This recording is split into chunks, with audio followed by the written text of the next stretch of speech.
Bonsoir à tous, donc je fais une petite vidéo pour vous montrer un petit peu le matériel que je vais emmener dans le cadre de la fin du défi Mobile Acteur. Donc je rappelle un petit peu, pendant 2 semaines il y a eu un défi qui a été organisé par Rennes Métropole, on s'est séparé de notre voiture, tout ça pendant 2 semaines. On a fait des choses sans voiture, à pied, en vélo, en bus, tout ça, on a essayé d'aller au boulot entre notre domicile et le taf sans prendre la voiture. Moi j'aimerais bien terminer vendredi soir en beauté et faire quelque chose d'un peu plus exceptionnel. Et donc je vais parcourir 80 km pour me rendre jusqu'à Saint-Jouin-les-Guérets depuis mon travail. Saint-Jouin-les-Guérets, c'est là où habite le mobile acteur le plus loin. Et je me suis dit que symboliquement, ça serait bien que j'aille lui rendre visite à pied. Donc je vais quitter mon taf à peu près vers 17 h et je vais arriver certainement vers 10-12 h le matin. Je vais marcher de nuit, je vais faire des pauses exclusivement pour me nourrir. Et si je suis fatigué, si j'ai mal aux pieds, tout ça, pour me reposer un petit peu, mais je ne vais pas dormir sur place.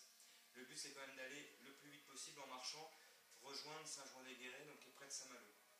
Donc n'essayez pas de refaire ce que je suis en train de faire, parce que moi ça fait plusieurs fois que je le fais, je suis entraîné, je sais ce que c'est que de ne pas dormir la nuit, c'est difficile, je sais ce que c'est que de s'orienter dans la nuit et de ne pas trouver sa voie parce qu'il fait nuit, on ne voit pas les pancartes, on n'est pas signalé parce qu'il y a des voitures qui passent, c'est dangereux, donc ne le faites pas. Moi je sais ce que je fais, je suis entraîné et je suis équipé, donc voilà, je le fais parce que en mon âme et conscience, je sais que je suis capable de le faire. Donc je vais vous présenter en fait le matériel que je vais prendre avec moi vendredi soir pour faire ce trajet là. Donc je vais marcher, je vais devoir me nourrir, je vais devoir aussi me couvrir parce que j'ai regardé la météo. Il fait environ 7-8 degrés la nuit. Donc moi je vais marcher à un moment donné où il fera 7-8 degrés. Et donc la nuit il fait froid, donc l'hypothermie peut arriver très vite, donc il faut penser à tout ça.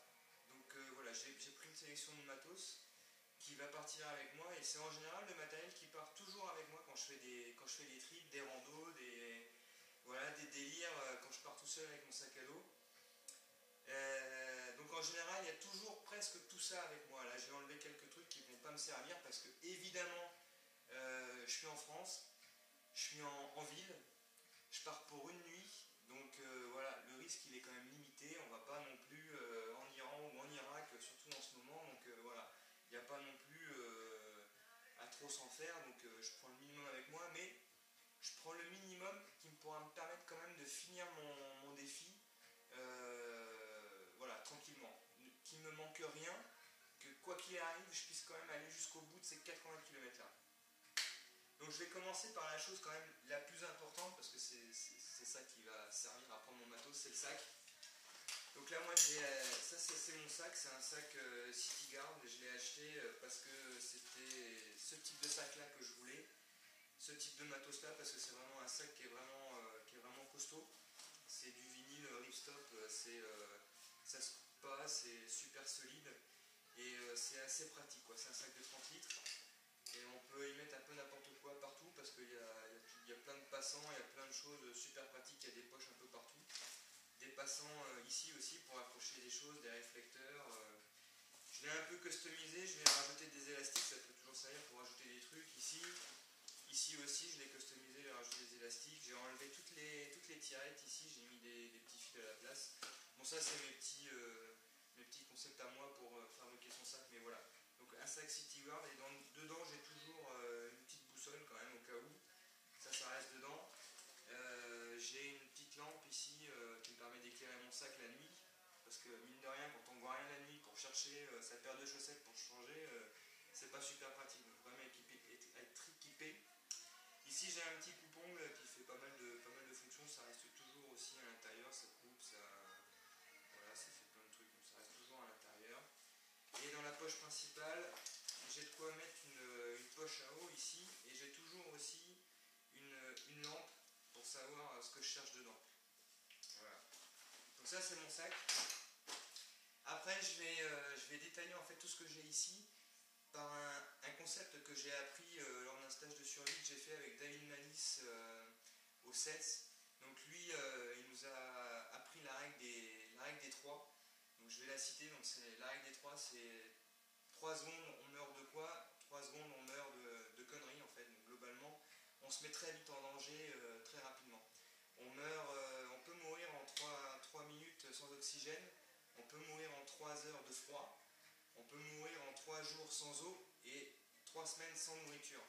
Donc bien évidemment, moi je pars qu'une nuit, donc au-delà de 3 jours, on ne comptera pas. Mais malgré tout, il y a quand même des concepts intéressants. Donc 3 secondes la connerie.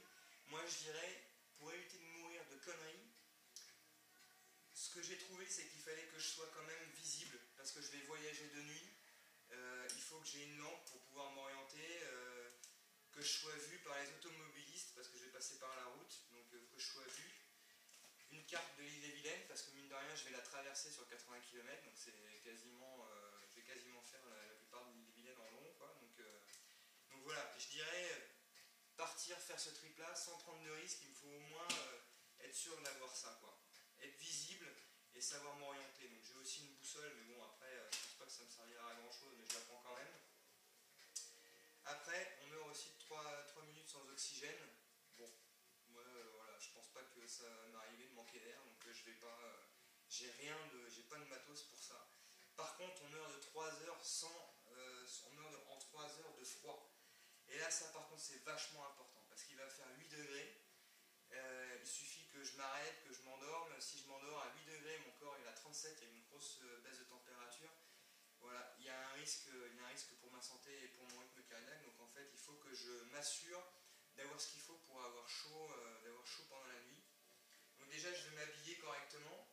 Je vais mettre une bonne paire de chaussettes. J'ai un soupul ici qui est assez chaud. Je vais mettre un pantalon à poche dans lequel je suis à l'aise. Et j'ai un pull en laine pour me protéger. Parce que voilà, David il nous a dit on perd 20% de la chaleur par la tête, 20% par le cou. Et 40% et 20% aussi par le torse. Pardon. Donc ça veut dire que sur cette partie-là, on perd 60% de notre chaleur. Donc c'est celle qu'il faut privilégier. Donc moi je vais la privilégier. Donc voilà, j'ai pris ça. Et j'ai aussi un tour de cou et un bonnet. Donc voilà, normalement je suis assuré de ne pas avoir froid. Avec un sac aussi ici pour mettre mes affaires qui seront dans mon sac si jamais il pleut. J'ai des petites chaufferettes pour les mains aussi. C'est vachement pratique, j'ai déjà testé. Ça tient chaud pendant 4 heures et ça tient chaud aux mains. Et tenir chaud aux mains aussi, ça permet de protéger cette dextérité. Parce que quand on a froid, quand on a froid aux mains, on est incapable de prendre quelque chose avec ses doigts. Donc ça c'est pas mal. Et j'ai pris des gants aussi. Voilà. On meurt de 3 jours sans eau, donc voilà, je vais prendre avec moi forcément de l'eau. 2 litres ici, plus une demi-bouteille d'eau que je vais prendre dans mon sac. Ça suffira pour une nuit. Et puis voilà, je pourrais me faire mon café aussi, que j'ai prévu ici. J'ai de quoi le faire chauffer avec une petite bonbonne de gaz, un réchaud. Et mon quart avec voilà, café et sucre. Après, j'ai pris un ensemble d'outils aussi qui peuvent me servir. Parce qu'on ne sait jamais ce qui peut se passer. Donc je pars jamais, quand je pars en rando comme ça, quand je pars à l'inconnu ou dans un endroit, je pars jamais sans mon couteau. Voilà. C'est pas grand chose, c'est un petit couteau, il fait pas, voilà, c'est pas Rambo, hein, c'est juste histoire d'avoir quand même un couteau avec soi. Donc moi j'ai un Mora, ça ressemble à un couteau de cuisine, mais c'est moi qui l'ai aiguisé et il coupe beaucoup mieux qu'un couteau de cuisine. Voilà. Je prends un peu de corde aussi, on sait jamais. J'ai du sparadrap aussi, du scotch pour réparer des trucs sur place ou faire plein des choses, ça peut servir aussi. J'ai un petit kit aussi pour réparer des boutons, donc il y a des aiguilles et de la corde. Donc ça sert pour 2 choses. Donc ça sert déjà à finir son périple sans avoir le pantalon sur les genoux, parce que ça peut arriver qu'un bouton explose. Et si on n'a rien pour le réparer, ça serait dommage quand même de ne pas pouvoir aller jusqu'au bout parce qu'on a le pantalon qu'on n'arrive pas à tenir, quoi. Voilà, donc toujours quand même avoir ça. Et mine de rien, ça sert pour les ampoules aussi. Aiguille et fil, ça permet de soigner les ampoules et de se soulager. Donc 80 km, c'est pas dit que j'en ai pas, quoi. Donc ça peut servir. Donc j'ai ça. J'ai un briquet aussi. Voilà, ça sert pour allumer mon réchaud. Qu'est-ce que j'ai d'autre? Donc ici, cette partie-là, j'ai fait. Ça, j'ai fait. J'ai toujours une petite couverture de survie. Donc là, elle a pris claire, donc elle est un peu plus grosse que ce qu'elle prend comme classe, mais normalement elle prend beaucoup moins de place. J'en ai une autre aussi, celle-là elle est réutilisable, elle est beaucoup plus efficace, elle est beaucoup plus épaisse, ça peut servir. J'ai aussi une trousse de secours emballée, parce que protégée de la pluie, emballée dans un sac plastique.